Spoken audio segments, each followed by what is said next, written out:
As one of the main characters in Jujutsu Kaisen, Megumi Fushiguro is not only given amazing fight moments, but strikingly emotional scenes that help fill out his personality and give him depth. But let's not waste time and get into Megumi's less than perfect life. As a child, Megumi didn't get much time with his biological mother, but he and his father took her last name to avoid the Zhoniin clan's suffocating environment. Years later, Toji married another woman, but also made a deal to sell Megumi to the Zhoniin clan should he have their unique curse technique. When he was in elementary school, Toji left Megumi and his stepsister Sumiki to pursue his own interests. He left them some money at least. Just as they were struggling to survive, along came Gojo to find them as an agreement with Toji as cause of his death. Megumi's taken care of by the school and not the clan, thanks to that. But he also has to be a Jujutsu student and worker in exchange. As promised, Megumi goes on multiple missions with Gojo as training, and on one such occasion he ends up helping a young Hanakurusu with a demon dog. Gojo teases that they will end up in a romantic relationship, which is sort of right. As a teen, Megumi would easily beat up bullies in his school, but his sister didn't approve of his aggression and often told him not to do it.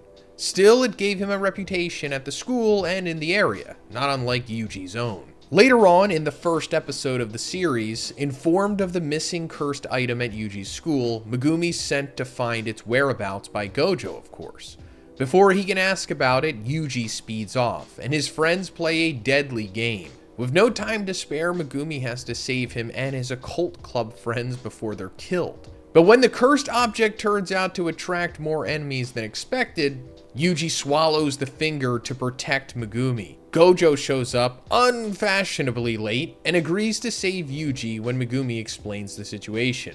Though it's a temporary fix, it gives Megumi more time to be with the other first years, which includes Nobara. Since they're both new, Megumi watches from the sidelines as they go on a test mission together. The following mission involves a cursed womb that ends up unleashing a dangerous finger bearer, a mission way too difficult for new students. Megumi loses one of his demon dogs to it, and Yuji offers to hold the curse off while Megumi saves Nobara. When Megumi gives the signal, Yuji swaps to Sukuna to end the curse. Unfortunately, Megumi ends up attacked by Sukuna, about to release Mahoraga to stop him when Yuji drops dead from his missing heart. This clash also makes Megumi lose the Great Serpent. Afterwards, Megumi trains for the exchange event with Nobara, figuring out that he can use his shadows to stash weapons. On the day of the event, everyone finds out that Yuji's alive, and Megumi's not impressed. He just finished mourning him. Before starting the battles, Megumi checks up on Yuji since he seems different. Their group splits up and Megumi faces Noritoshi Kamo, after striking Momo with Nu. But uninvited visitors arrive, namely Hanami, and Megumi tries to hold it back alongside Kamo and Inumaki. Then he and Maki work together, trading weapons, but still end up poisoned. They swap out with Yuji and Todo so that they can get treated. Megumi recovers fairly quickly. Then the baseball game starts to complete the event. Later on, after mysterious deaths happen around Megumi's previous school, he's sent to investigate with the other first years. It's linked to his sister's illness and the Yasuhachi bridge curse.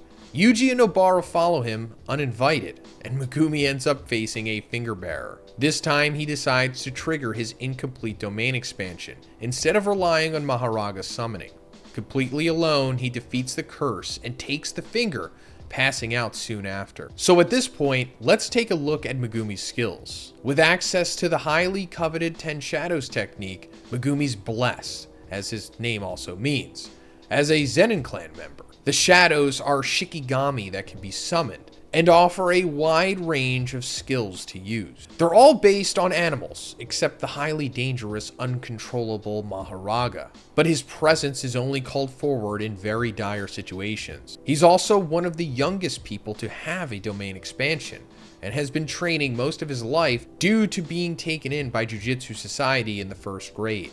His domain is called Chimera Shadow Garden, and involves multiple Shikigami appearing to attack anyone inside the barrier, but it doesn't have a guaranteed hit because it's incomplete. This is referring to the barrier that encloses it. If not for Megumi's tendency to sacrifice himself for others, he'd be an unstoppable fighter, on par with Gojo and Yuta, as we see later on when a certain someone uses his curse technique for him. Fast forward to Halloween. A massive curtain is put up in a busy part of the city.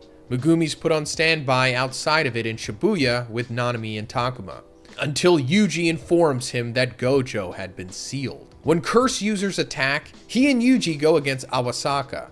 They beat him fairly quickly, then hurry to catch Takuma when he's thrown off the nearby building. After splitting up, Megumi rushes inside the station and gets pulled into Dagon's aquatic domain. He tries to hold an exit for the rest to get out, but a resurrected Toji breaks in instead. Thankfully, Toji destroys Dagon, but makes Megumi his target as the next strongest sorcerer nearby. Already weakened, Megumi fights Toji, not knowing that it's his father, as well as pulling out every trick that he can think of. When it seems like he's about to lose, Toji stabs himself to spare Megumi, recognizing the last name he gave them both. While heavily injured, Megumi's sneak attacked by the worst person alive, Haruta Shigemo. With nothing left to lose, Megumi summons Maharaga and accepts that he'll be dying first. Except, he's healed by Sukuna, who senses this. He's kept alive and brought to Principal Yaga and Shoko Ieri after the battle is done for more healing. In the fallout that comes after, Megumi tries to convince Yuji that he's not to blame for the Shibuya massacre, and he argues that Jujutsu users aren't meant to be heroes, but that he needs help from him. His sister, who was in a coma, is going to be forced into the Culling Game soon. And before that, Megumi confirms to Yuji that Nobara didn't make it after being touched by Mahito. Or did she? Their group, including Choso, go to Tengen's endless corridors and get through the barriers thanks to Choso following his sibling's blood. They get all the info about Kenjaku and his rules for the Culling Game. All the items needed to free Gojo have been destroyed already, with only Angel, Hanakurusu, left as an option to undo the prison realm. It seems surprising to Megumi, who probably thought he'd never see her again. But before any of that, they have to recruit their suspended upperclassman, Kinji Hikari. Megumi sneaks around in the shadows while Yuji enters the illegal fighting ring as a participant. Kirara figures out why they're there, and lets Hikari know, so Megumi and Panda have to face her. Her technique keeps pulling objects to them and keeping them away from her, making it hard to pin her down and explain the situation. Meanwhile, Yuji tries to convince Hikari that they're not a threat. When Megumi finally gets the upper hand, having figured out Kirara's technique, he reveals to the couple that he's the new head of the Zenin clan, so that he can help them with special requests, not aware that Maki had just purged the clan. They also mention that Gojo has been sealed. Then, it's off to the colony. From the get-go, Megumi and Yuji end up split from each other when they step inside. Megumi meets Remy, who lies and leads him to Registar instead of Higuruma. He fights him and Iori and kills the third guy with Toji's level of brutality.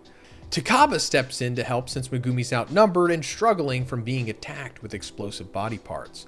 Takaba takes Iori and Megumi goes after Reggie, intending to acquire all of their points. After a fight of receipts versus shadows, it comes down to who can protect themselves from water and insane mass the best. Megumi's demon dog takes a chunk out of Reggie, leaving him bleeding next to the swimming pool. In the end, Megumi receives his points as a curse, and this ends up more right than he can ever know.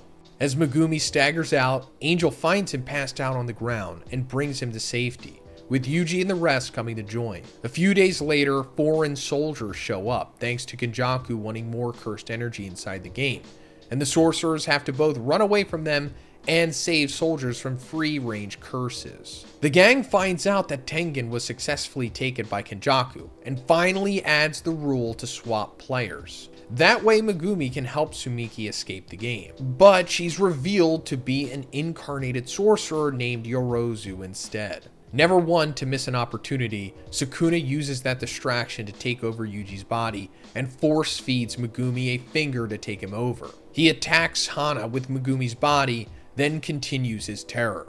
Megumi fights from within to stop Sukuna from hurting his friends, stopping anyone else from being severely hurt. In response, Sukuna performs a special bath with Urarame's help, forcing Megumi's soul to be controlled. It helps that Sukuna's made Megumi distressed at his sister's death, at his own hands no less. Later on, after Gojo is unsealed by the remaining team members, the big confrontation is set for December 24th again.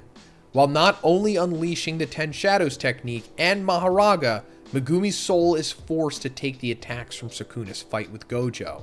And I doubt seeing his mentor Gojo, someone who helped raise him, die with no way to stop it, could be anything but devastating for Megumi. As the good side fights to defeat Sukuna, racking up more injuries and casualties, Megumi's soul is basically broken down. He doesn't want to be saved anymore, feeling unworthy, and if anyone can understand that, Yuji can. But he tells Megumi that he'd be lonely without his friend more than anything else, and it seems to help Megumi get out of that deep, dark slump. Megumi regains enough willpower to not let Sukuna's mind games bother him, and wants to help eject the King of Curses this time. Yuji's black flashes and Jacob's ladder help make it possible. After everything has calmed down, Megumi wakes up with Yuji and Nobara there to greet him, as if things have returned to the way that they were before Shibuya. As Megumi reads the final message Gojo left him regarding his father's death at his hands, he can't help but laugh at how ridiculous it is. And maybe because Gojo waited so long to mention it, and even he is dead now. It's just a strange situation, of course. Megumi has no idea that Gojo tried to tell him when they first found him, but he was cut off. Later, Megumi apologizes to Hana for her arm, offering to be there for her. And she thinks that he means to get married. Maybe he will, to make amends. Another day, the trio are given a mission, but nothing they can't handle. It involves a woman seeing her boyfriend's face look deformed, and it doesn't take long for them to realize it's caused by a cursed user. In the epilogue, the trio have conversations about romance, mostly about Yuji and the girl who had a crush on him, and it seems like everyone is moving forward with more positivity. Then, decades later in the sequel series Medullo, Megumi's confirmed dead by a conversation between Yuji and Nobara. And considering Yuta and Maki's grandchild, now has the infamous 10 Shadows technique, Megumi must have died before she was born for it to be passed on.